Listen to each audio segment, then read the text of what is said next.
సంవిధాన చక్రవర్తి నవీన గుణ సనాథ నాచన సోమనాథ ఉత్తర హరివంశ 20వ భాగం 29/5/20 సాత్యకి పౌండ్రక వాసుదేవు ఇద్దరు మల్ల యుద్ధం చేశారు. కింద పడ్డారు, దుర్గారు, తన్నారు, కొట్టుకున్నారు. ఆ తర్వాత రెండు బలంబులందు నరరే ఎరరే ఎరరే ఎనంగ నుండొండ జలంగు సన్నుత ఉబ్బుదురీయదు వీరు దంపు బౌండుండను వాడు సత్యకి కఠోర భుజ పరిగుండు పౌండ్ర భూమండల నాథు జంపునను మానములేదను వారు పోయి. వాళ్ళిద్దరూ కొట్టు చేస్తుంటే బయట జనం అటు పక్షం సాత్యకి పౌండ్ర రాజుల మల్ల యుద్ధాన్ని చూసి రెండు పక్షాలలో గలే సైన్యం అరే అర్రె ఏం కొట్టాడు రమావు అంటూ క్రమక్రమంగా కేసే పొగట్ట వాళ్ళిద్దరినీ పూరికొల్పే. కొందరు ఈ ఎదవీరుణ్ణి వాసుదేవుడు తప్పక చంపును అని అన్నారు. అంటే ఎవరు వాసుదేవుడు అంటే పౌండ్రక వాసు. కొందరు కఠిలాలైన గుదియల వంటి భుజాలు గల సాత్యకి పౌండ్రుని నలిపవతల పారేస్తాడు అన్న. అలా సైనికులు తమలో తాము యుద్ధ సమయంలో ఉత్సాహం కోసం మాట్లాడు. అట్టి ఎద పుండునందను దట్టించి యదోద్వగుండు దశ ముష్టి హతిని బిట్టుడువ 5 ముష్టల నెట్టుబడిచే అతడు నొడలు నెల్లి అనన. ఆ తర్వాత సాత్యకి వాసుదేవుణ్ణి అదలించి 10 పిడికిటి పోట్లతో కొట్టి అతడి పొంగు తగ్గించి వాసుదేవుడు 5 పిడికిలి గుద్దులతో నెలి అని ఎముకలు విరుగుతున్న ధ్వనులు వినబడుతుండగా సాత్యకి మేరు సడలేటట్టుగా పొడిచారు. బలరాముడు ఏకలవ్యుడితో యుద్ధం చే అంతలోనే కలవ్యుండు హలధరుండు నాగవోత్సవ సన్నాగ మతిశయిల్ల లెక్కడెక్కడి దళబడ్డనే కలవ్యుడు ఏసే బలభద్రునమ్ముల 20 సాత్యకి వాసుదేవుడు మల్ల యుద్ధం బల ప్రదర్శనం చేస్తుంటే ఏకలవ్యుడు బలరాముడు యుద్ధం చెయ్యాలనే ఉత్సాహంతో ప్రయత్నం అధికమవుతుంటే ఒకళ్ళనొకళ్ళు ఎదిరించారు. ఏకలవ్యుడు బలరాముడి మీద 20 బాణాలేశారు. పదరంబులు 10 ఎంటన్ బదితరింట పరుబడి నేసన్ మొదలు అరదంబు సోతుండుది స్నేసన్ నారి తొడియ తుళ్ళి చెలగుతు. ఏకలవ్యుడు ఒక చోట నిలవక విపరీతమైన పరాక్రమాన్ని చూపిస్తూ క్రమంగా మొదట 20 బాణాలు రథం మీద, తర్వాత సూతుడి మీద 10 ప్రయోగి, చివరికి 2 బలరాముడి వింటి అల్లెత్రాటిని తెగ్గొట్టదలవాడు. అంతట బాముడుందు గణయన్ బామరన్ సరములు నిషాద సామంతుని మేనిలో 10 యమత్తి తదీయతను ప్రకాండ నింతింతరుగా దశాసుగముద్దేశి 10 రద్దంతి బలంబు చేయుతును పతాక ధరంబడ బల్లము వేసిన. ఏం చేశారు? బలరాముడు మరొక నారి తన వింటిలో అమర్చుకొని సామంతుడైన బోయరాజు శరీరంలో 10 బాణాలు తీవ్రంగాన వాడి వింటి బద్దను 10 ముక్కలు. తర్వాత 10, 30 మొత్తం 40 బాణాలు వేసి వాడి ఏనుగుల సేనపై ప్రయోగి వాడి పతాకాన్ని నేలపడేసి చేశారు. దంతి నిషాధేశ్వరుండు అపర కోదండంబు మధ్యమాంగుష్ట ప్రమాణ దశకము మహామౌర్వీకముగ ధరించి నిషాద ముఖ సాయకమున రాముని గురంబు నెరనాటనేచిన నెట్టూర్పు నిగిడించి అతడి కలవ్యు బాణాసనంబు 10 విశిఖముల లస్తకము చక్కడి దుంచి అవ్వీరుడొక అకడు నిశాతాశివయ్య నడుమ 5 బాణంబుల నరకే సీరి వాడు సూతునిపై ఒక హేతి వైపు అదియు పరిసరంబుల దునిమి అబ్బరుడ తండు గంటలు చలంగ ఒక శక్తి గనలి వైచే భోయరాజు అయిన ఏకలవ్య మరొక పెద్ద వింటిని 72 అడుగులు అంగుళాలు 90 అంగుళాలు 120 అంగుళాలు గట్టిదైన అల్లెత్రాటిని కలదాన్ని తీసుకొని వాడి అయిన మొనగల బాణాలు ప్రయోగించి బలరాముడి రొమ్ము మీద నాటేట్టుకొని అతడు ఆ దెబ్బకి పెద్ద ఊర్పు వద ఏకలవ్యం వింటి నడిమి చోటు సరిగా 10 బాణాలతో వెరగొట్టి అప్పుడు ఆ బోయరాజు ఒక వాడి అయిన కత్తి తీసుకు బలరాముడి మీద వేయగా దాన్ని 5 దారిలోనే నరికేశారు. బోయడు మరలా ఇంకొక కత్తిని విసరగా దాన్ని కూడా బలీయుడైన బలరాం 10 బాణాలతో ముక్కలు కోపించి నిషాధుడు మోగే గంటలున్న చిల్ల కోలను రాముడి పైన వేశారు. వడలు ఒలియించి ఎదువీరుడిసి పట్టి ఆ మహాశక్తి గ్రమ్మర అతని వచ్చి వరము గాఢగ భూపతులు తిరిగి తోడ వేగనది చేసే ఇంచుక విరితి సావు బలరాముడి శరీరాన్ని ఇంచుక వంచి ఆ గొప్ప శక్తిని పైకెగిరి వాటంగా పట్టుబడి దాన్ని మళ్ళా బోయ మీదకు విసిరాడు ఏకలవ్యుడు. ఆ శక్తి వేగంతో బోయని రొమ్మును తాకి అంటుకొని రాజులంతా చూస్తుండగా ఏకలవ్యుడు కొద్దిగా ప్రాణం మాత్రమే మిగిలి ఏకలవ్యుడు మరణించాడని అంతా అనుకున్నారు.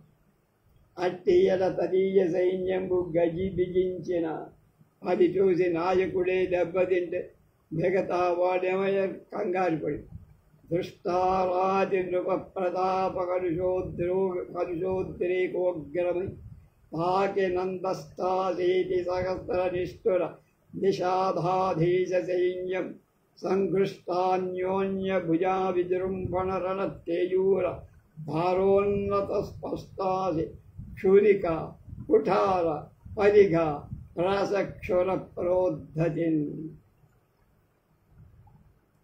ఏకలవ్యుడి క్రూరమైన 88,000 సైన్యం యాదవుల పరాక్రమానికి కలత చెంది పాపపూరితమైన ఆవేశం భయంకరంగా వరస్తున్న తమ భుజాలపై కడియాలు శబ్దిస్తుండగా చాలా మేలైన ఆయుధాలు తమ కాంతులు ప్రకటిస్తుండగా గర్వంతో ఏకలవ్యుడు యాదవులను ఎదిరించాడు. వాడేం భయపడదు.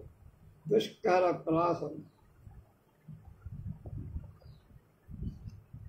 ఇందాక చెప్పింది దుష్ట రాతి సందష్ట దుష్టాన్యోన్య స్పష్ట అని దుష్కరమైన ప్రాసంతో పద్యం రాశాడు నాచన సోముడు. అది గొప్పది. ఇట్లు తాకి బలభద్రం బలి వివిధాయుధంబులను కలలించి అవ్వీరుడు లయకాల శూలాయుధుండును బోలు హలవిహారం బమర సమరంబు సలుపు బలుపు మిగిలి మగతనంబునందలపడి మడిసిన ముంగలి వీరులను కనుంగొనియు గడిగోవని కడిమిని గుడందెగి నడచి మగుడందెరువు లేక నెగదడిచిన చందంబునంబుని పలుమూకలు ఆకులిన బిగ్గులికి నవ్విన గిబ్బల విదంబున పగు విధవదంబులను పడిన బలుమానసురు ఉసురు లేక మానంబు మనంబునకు ధనంబుగా వనంబునన్ కాచిచ్చునన్ గమరిన ఎట్లు రూపు చెడి పీనుంగు పెంటలకు చోట్ల శరంబులు రాసిన శరంబులు వంప కుంతలంబులు వడిన పంతంబు వదల రాసంబులు వెడలిన రోసంబలు సడల గదలు తలంగిన ఎదలు సంలింప శూలంబులు ఓయన ఓలంబులు దళపంప చాపంబులు విరిగన పాపంబులు బరల లాగున నిక్కియు బ్రేవుల జిక్కియు మెడలు మ్రగ్గియు దొడల స్రగ్గియు ప్రక్కలు నలియు పక్కలు ఉలిమియు వీకులు వగిలియు మూకులు నొగిలియు ముక్కులు చదిసెయు చెక్కులు చిదిసెయు నెత్తులు జత్తిల్లలత్తొక పుత్తడుల పోలికంగారు కాలునన్ వెనగ నిలు పడవునన్ కోరిన అత్తల తెత్తల గట్టుకొన్న ఎదురొట్టి ఎదురు దట్టిన రుధిర తరంగిణీ తటాకంబుల ఓలల భూత భేతాళంబుల వైతాళంబుల అంతరంగం రంజిల్ల అయ్యాదవ సింహం సింహనాదంబు చేసిన.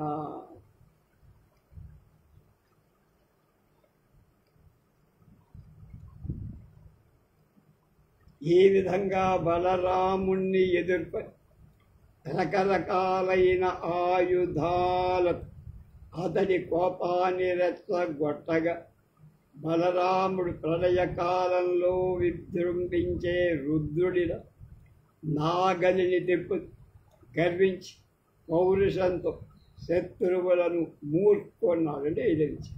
అప్పుడు మరణించి తన ఎదుటనున్న వీరులను చూసి ఇంకా పరాక్రమం ప్రకాశించక సాహసంతో ప్రవర్తించి మళ్ళా పోవటానికి వీలు లేక కాళ్లకు కట్టె ఎనప గొలుసులతో పడిపోయినట్టు ప్రాణాలు వదులుతున్న అనేక మంది సైనికులు ఆకలితో పెద్ద పులికి దొరికిన ఎద్దులలా అనేక రకాలుగా చంపబడి బలవంతులైన మనిషి యుద్ధం చేయటానికి అవకాశం కొద్దిగా కూడా లేక, అంటే తమ ఉనికి కష్టమైపో పోరాటం ప్రతికూలంగా మారిందన్న గౌరవం మనసుకు ముఖ్యమని తలచి అడవి మంటలలో మాడిపోయినట్టు రూపులు చెడి పీనుగా పెంటలైన చోట్లలో బాణాలు మీద పడుతున్న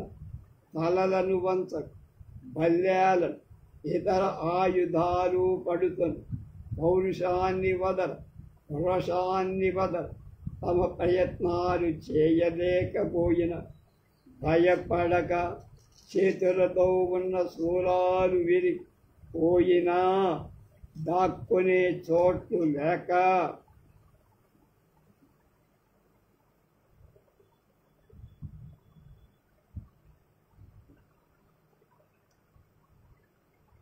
చేతుల్లో పైన దాక్కునే చోట్లు దొరక్క విల్లు విరిగినా చింతించక బలంతో రేగి రేవులు వెలువడి కృషించి మెడలు వాలిపోతు బాధపడి తొడలు అడగిపోయి లేని వ్రక్కలు నదిగిపోయి దొక్కలు పొడిపోయాయి వీపులు పగిలి మూపులు విరిగి ముక్కులు అదుమపడి చెక్కిళ్ళు చేరి నెత్తుడితో తడిసి ఎర్రని లక్క బొమ్మల్ల కాళ్లతో పెనకు ఎట్లు కలువున స్తంభాల్లాగా నిట్ట నిలువున స్తంభాల్లాగా కూడు మొండారు రాసులు అవుతుండగా ఎదుట నిండిన నెత్తిడి చెరువులో ఆటలాడి భూతాల ప్రేతాల యొక్క వికృత చేస్తారు తమ చిత్తాన్ని ఆహ్లాదం ఇస్తుండగా ఆ గొల్లలలో మేటి వీరుడు బలరాముడు సింహ బలంగా గర్జనలు చేస్తూ ఉప్పొంగుతుండగా చక్కని అర్ధ తాత్పర్యాలు రాసిన వారు శ్రీ సదరువాడ జయరామ శాస్త్రి గారు, వజ్జల వెంకట సుబ్రహ్మణ్య శర్మ గారు. అది రాకపోతే మనకేం అర్థమయ్యేది కాదు. హృది చైతన్యము వంద దెప్పిరి నిషాధేశుండు సంరబ్ధతంగద చేతంగుని కామపాలకల సంఘట్టక్షాత్మీయ శైన్య దశాదర్శన జాత రోషద ప్రలంబారాది జత్రుస్థలం ఆదరన్ వేయగ సీరియు గద తదీయాంగంబు నొప్పించినన్.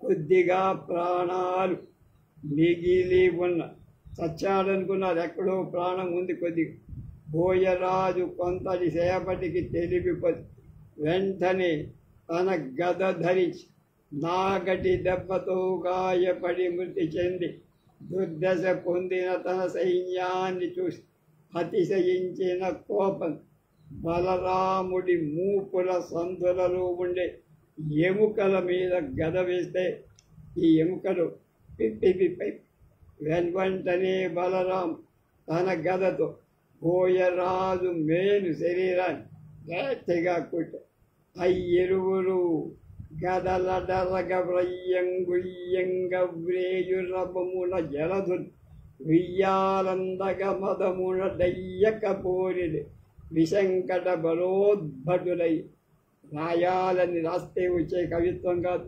మహాధారా ప్రాతంగా రాశాడు నాచన సోమ. ఎక్కడున్నావు? ఇద్దరూ తమ గద అతిశయిస్తుండగా వాటిని పగలగొట్టడానికి అవి వెనుదీయటానికి చేసే ఆ బొబ్బరింతల సముద్రాలు స్నేహం చేసుకున్నట్లయ్యాయి.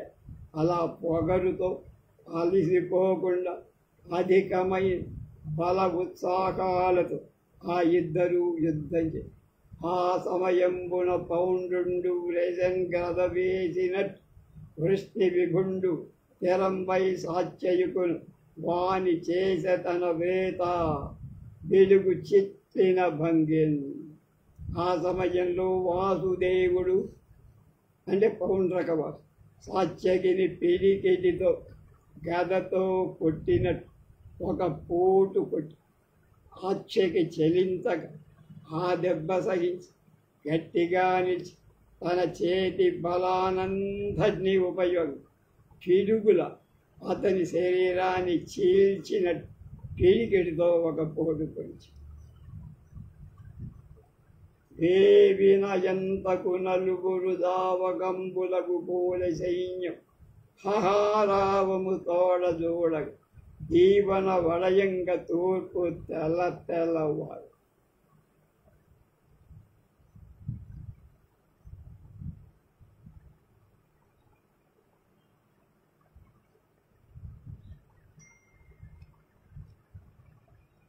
సూర్యుడు ఉదయింపగా సాత్యకి వాసుదేవుడు బలరాముడు ఏకలవ్యుడు సాగుపోతున్నప్పుడు కనబడే గుర్తులలా ప్రేతకళ సైన్యం హాహారావాలు చేస్తూ భక్తుల మునుల జనుల ఆశీస్సులు అందుకోవడానికి తూర్పు సంధ్య తెల్లవారుతోంది. అంటే తెల్లారులు యుద్ధం చేస్తూనే అప్పుడు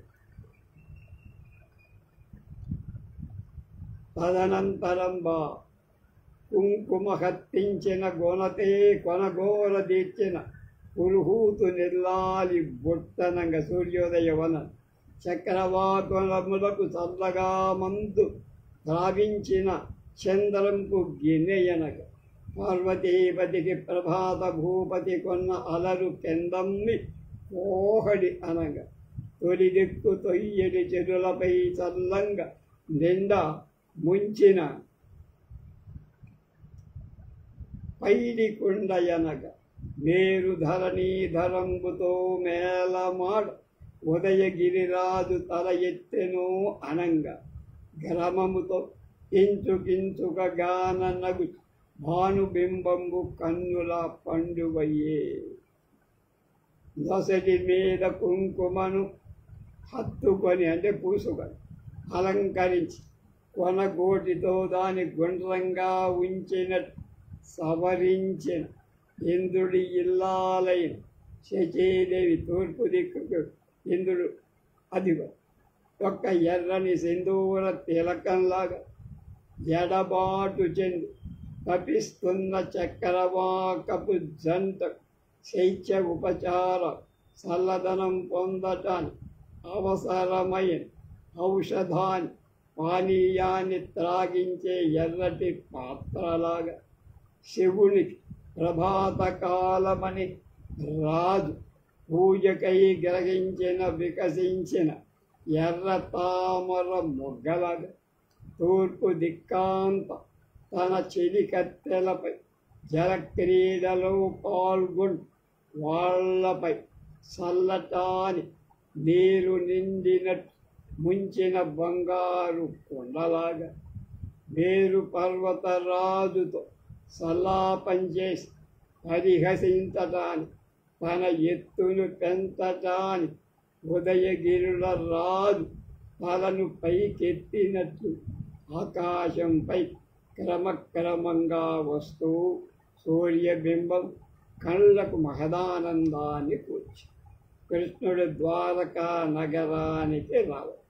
అంతమురంతకున్ బదరిగా శ్రమవాదులు వీడి కొన్న నిశ్చింతుండతండు పత్తర రథసింహము నెక్కి విమాన పంకులంతంత తరంగ వచ్చి నగరాంతిక సంగర సంభ్రమారవం బెంతయుదవ్వులం చెవుల నిందుగా సోకిన సంశయించింది. ఎక్కడ నాన్ స్టాప్గా వచ్చేసారు.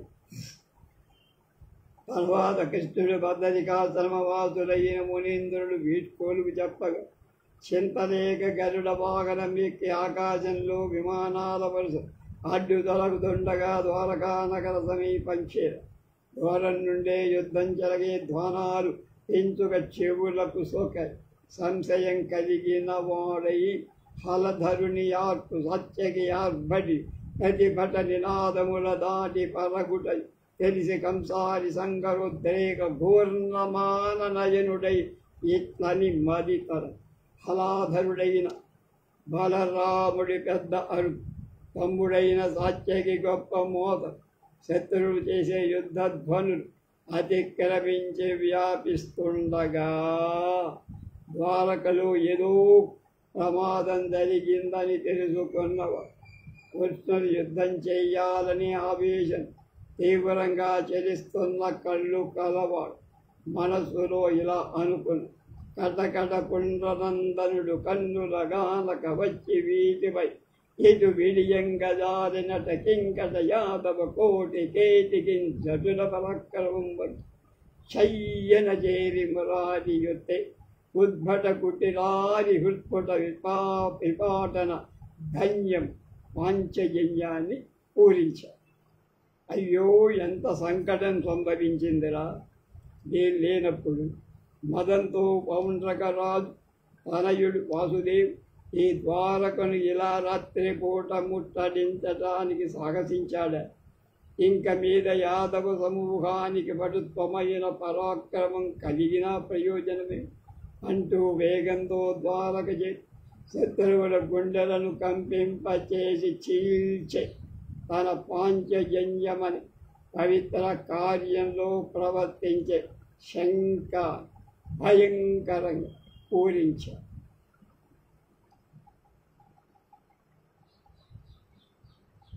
ఆ నినదము విని యాదవ సేనలు పొంగారే ఎదిరి సేనలు సల్లెన్ మానవ పతితతి వంది జనామానూన స్తుతులు జరగే అచ్యుతమూలం.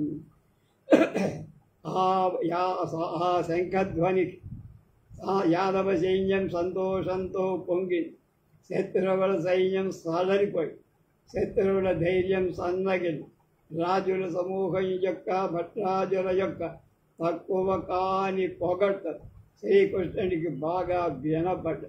గరుడిని డిగ్గి వీడ్కొలిపి కంస విరోధి పరంబు లోపటం తెరవడి దారకున్ పనిచేరల మాటుక తేరని సంగర కుతుకంబుతో వెడలి గర్వితొదల్ల గుడ్డల్లటి నిస్తుర రవ పాంచజన్య డగుతుంది నిగుడంగని పౌండ్రు తత్త. కృష్ణుడు గరుడిపై నుండి దిగి వీడ్కోల్పిచ్చి పిలుపమని ద్వారకలో కుదురుకొని విశ్రమించి దారుకుడికి రమ్మని చెప్పి రథాన్ని అలవాటు ప్రకారం తీసుకొని రాగా దాన్ని యుద్ధం చేయాలని కుతూహలంతో పయనమై గర్వించిన పగవారందరూ తల్లడిల్లగా క్రూరాన్ని భయంకరమైన శబ్దాన్ని కల పాంచజన్యం కలించి ధరించిన వాడి నిలబడగా పౌండ్రక వాసుదేవుడు ఆ సమయంలో ఏం చేస్తాడు? శనిమనుమడు నిలుమని వెనువెంతందవిని రాజవే నీవు ననుంజనకి అపకారితనమున జనబచ్చునయనుడు శౌరి సాత్యకి కనియన్ పౌండ్రవుడు సాత్యకితో యుద్ధం చేయటానికి ఇష్టం లేనివాడు శ్రీకృష్ణుడి పాంచజన్య ధ్వని విని ఆయనతోనే యుద్ధం చేయటానికి అవకాశం లభించింది. తలచి పోతుండగా సాత్యకి వెంటబడి ఇలా, నిలవరా, నువ్వు రాజువా, నన్ను ఎదుర్కొని వెళ్తావా, యుద్ధ ధర్మానికి వ్యతిరేకంగా పారిపోతావురా అని సాత్యకి పౌండ్రుడితో అంటుండగా కృష్ణుడు సాత్యకితో ఇలా, రణ సంరంభము మాన్పదేమినేమి కనారానిమ్ము రానిమ్ము వారణ గర్వంబు మృగేంద్ర సంచరణ పర్యంతంబ నీ గాలికి తృణమీతండనుచున్నిజానుజుని ప్రీతిని తీల్చినన్ పౌండ్రుడు ఉల్బణ రోషంబున వాసుదేవునకు ఉల్లాసంబుతో ఇత్తను. అన్నా, పౌండ్రుడి సమరోత్సాహాన్ని ఎందుకు అడ్డుపడతావు? కానీ ఏనుగు గర్వం సింహం, దాన్ని వధించే వరకే కదా. నీకు అతడు గడ్డిపోత అని కృష్ణుడి తమ్ముడిని ప్రేమతో ఆదరించి ఉత్సాహపరిచి పౌండ్రుడు ఆ మాటలకు పెనుక వహించి ఉత్సాహ అతిశయంతో వాసుదేవుడితో అంటే కృష్ణతో అన్నాడు, నీవును వాసుదేవుడు నిక్కమ ఏనును వాసుదేవుడు పో, వినివారికైన ఇది ఓనునే ఇంతట నుండి దాత్రుడు గోవుల గాచి గాడిద గుడ్డుల బోతుల చంపిరే ఏ జీవుల వాసుదేవుడన్ అనంచెల్లునే లావున పేరు సెల్లునే రే అంటున్నాడు వాడు.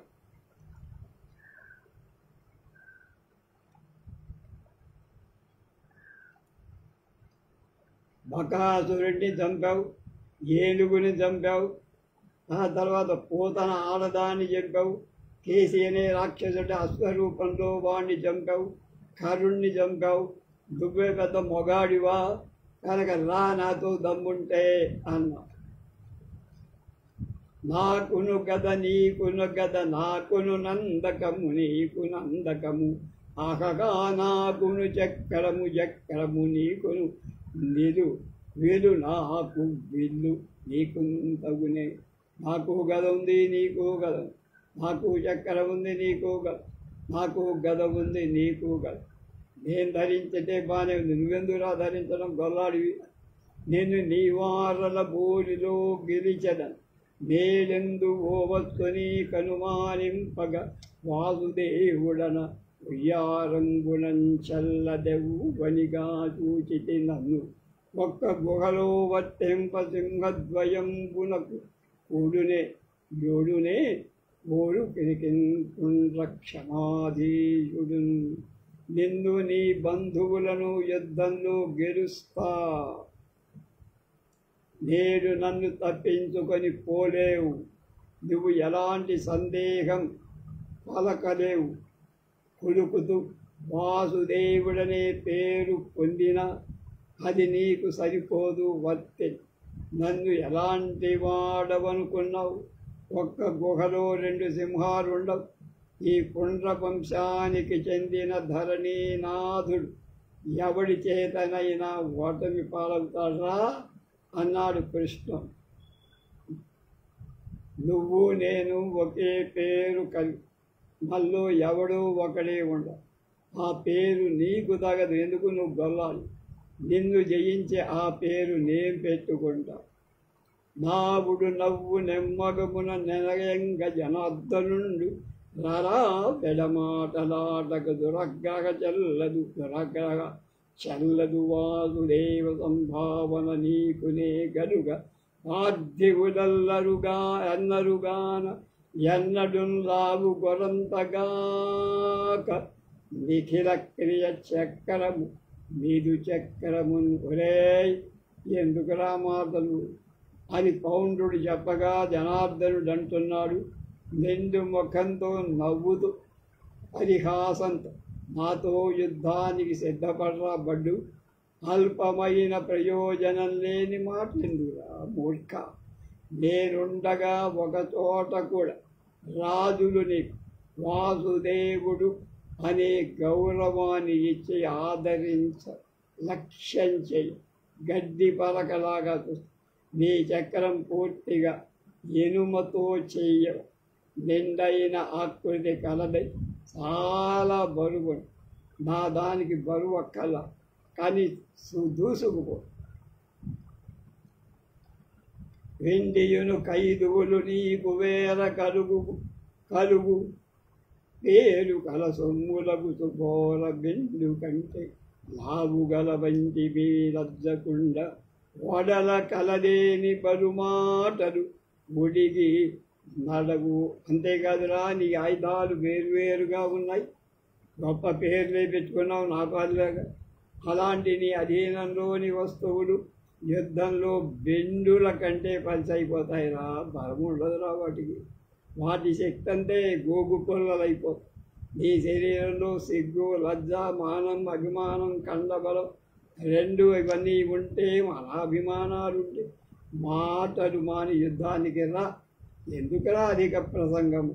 అనుదు మొరంతకుండా పౌండ్రుండు నొక నిషాదాసకంపుకన్నేసే అతడు బాణ దశకంపున కంసారి దాకించి దారకు నిర్వదేనంబులనేసి త్వరగా మొలమేన పరిసరంబుల గుర్చి వెంట్రియు కరి మీద దెబ్బది అమ్ములేసి లేయ మొరవైరి మానసంబున నగివాని దర్పము గంధ దొడ్డ నారసముదొడిగి జలజనాభుండు కోదండ చతురుడగుతు గులములతోడ సారథి గులనేసి వారినయు చక్ర రక్షక ద్వయము తొంచి కళ్ళు బిల్లలు చేసి వెగ్గలము నవ్వే. అంటే కృష్ణుడు వాసుదేవుడిపై వాడైన ఒక బాణం, ఆశుగమం అంటే బాణం, అతడు 10 బాణాలచే హరిని తాకి రథసారినిపై 20 బాణాలు గుర్రాల మేనిపై 10 నాటచేసి మళ్ళా హరిపై 70 బాణాలు. గురాసురుడి విరోధి శ్రీకృష్ణుడు మనసులోనే నవ్వుకు వాడి గర్వాన్ని మార్చట ఒక పెద్ద బాణం వింటిలోకొచ్చి విలువిద్యలో చాతుర్యం ప్రకటిస్తూ వరుసగా గుర్రం, సారథి, నొగ కాడికి కట్టిన చర్మపు తాడు ఇరువైపులుండి ఆ రథాన్ని రక్షించే 2 బంటుల కూల్చి బండి చక్రాలు, ఆకులు ముక్కలు ముక్కలుగా తెగబట్టి అట్టహాసం చేశాడు పెద్దగా. తేరి పని మాని పినవాసు దేవుడిలకు దాటి శాతాసి వైద్య మాధవుని మీద పరిసరంబుల దృంచే గోపాల విభుండు ముద్దుడును బోలి కన్నులు మూసుకొడియే. అంటే రథం మీద ఉండే పని తొలగించడానికి పౌండ్రక వాసుదేవుడు నేల మీదికి దుమికి మాధవుడి మీద కత్తి వేసి గోవులకు ప్రభు కృష్ణుడు 10 బాణాలతో కత్తిని తెచ్చి అప్పుడు ఏం చేయటానికి తోచని వాడై కళ్ళు మూసుకున్నాడు. అతడొక శక్తి వైద్యన మురాంతగుడంతన 2 నేసి అక్షతమ లీల వాడు పరిగంబున వైద్యన తుంచె పౌండ్రక భూపతి బాహులోక భారదృఢార కఠోర చక్రముద్దతి కొని ఈ తలం వెయిది తాకిన నోర్వగనంచు వేసినన్. పౌండ్రక భూపతి ఒక చిల్ల కోల వేయగా కృష్ణుడు దాని వెంటనే చీల్చేసి మొక్కవోని పొగరుతో ఆ రాజు ఇనుప గుదియ వేశ హరి తుంచేసి. వాసుదేవుడు అంటే వాడు పౌండ్రుడు ఎక్కువ లోకాలతో బరువైంది, అధికంగా ఉన్న ఇనుము కలియటం చేత బరువైంది, బలిష్టమైంది, ఆకులు కలది, అత్యంత కఠినమైంది అయిన చక్రాయుధాన్ని గ్రహించి అంటున్నాడు, రేయ్ కృష్ణ యాదవ, ఈ చక్రం 2 అంతగా దాన్ని ఎదుర్కొని సహించటం నీకు కాదు, నీ బాబుకు కూడా కుదరదు అంటూ గర్వంగా హరి మీద గగనమున వచ్చు చక్రము చెగురా కుంబూరి చక్రి చేపట్టి వడిని మగుడంగ తిప్పి వైచిన బెలగమై మురిసేవాడు వెల్లుగనాచి చక్రాన్ని చేత్తో పట్టుకొని చిగురాకును పట్టుకున్నట్టు పట్టుకొని తేలిగ్గా వేగంతో దాన్నే తిప్పి భూమిరాంగంట పౌండ్రుడికి మీద వదిద్దా. వాడు భయంతో చెలిస్తూ పెద్ద అరుపులతో అరిచాడు. కడు వెలగంది మురంతకుడాడి దప్పిన పాము ఓలె నుండగ మరిదా ఒడిసెల జొనల కాడెడి వడుకున పౌండ్రుండు జారాల వైచన్ బెలుసన్. పౌండ్రుడిపై ప్రయోగించిన అతని చక్రం అతన్ని ఏం చెయ్యలేకపోయింది వాడు సొంతంగా. అప్పుడు అతడు లక్ష్యం తప్పడంచే పూనిక లేని పాముల మ్రాన్పాటు పౌండ్రుడు ఆయుధం ఏది తన దగ్గర లేకపోవటంతో చిన్న దారపు వలతో జొన్నల కొరకు రాళ్లను వేసిన రాళ్ళు ఎక్కువగా విసిరా.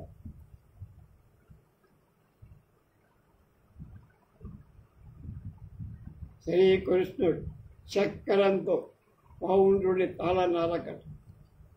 అది నారాయణుడంబులంతునిమే నానాస్త్రంబులన్ క్రమ్మరన్ గవిజంచేసి ఒకంద వీరము సెలంకారి దైతేయ చక్ర విదార కనకజ క్రమంబైన చక్రం తద్దేహమున్ పవులన్ వైచిన దొంగ వృత్తిన గతిన్ పాసెన్ ప్రకాశంబునన్.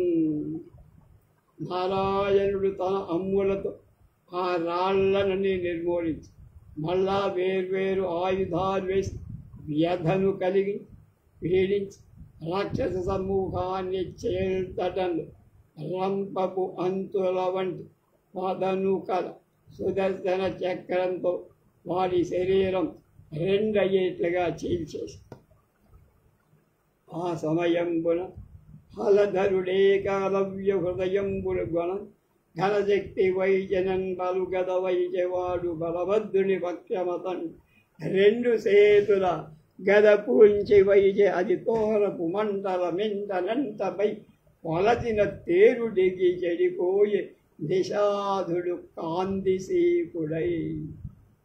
బలరాముడు ఏకలవ్యుడి రొమ్మును తాకటాన్ని శక్తి ప్రయోగి అతడు బలరాముడి పైకి బలమైన గద విసిరాడు. బలరాముడు తన గదను రెండు చేతులతో పట్టుకొని ఆ బోయడి గదను శక్తితో కొట్టాడు. అప్పుడు బోయడి గద రేగిన మంటలు ఆకాశం అంటుకుంటోందా అన్నట్టు జ్వలించి ఆ నిషాదుడు ఆ దృశ్యాన్ని చూసి ధైర్యం పోగొట్టుకొని ఎక్కడికి పోతున్నాడో తెలియని వాడు రథాన్ని దిగి ప్రాణాలు రక్షించుకోవటాన్ని యుద్ధాన్ని విరమించుకొని పరిగెత్తి విరిగి పారిన బోనీక వెన్నడి హలధరుని దూచి వెగడుంది అబ్ధిలో ఉనికి దరిచేరకై రాదు యోజనము రాక 5 యోజనము లావుతో ఈది వాడొక దీపిచే వాడి పని అది.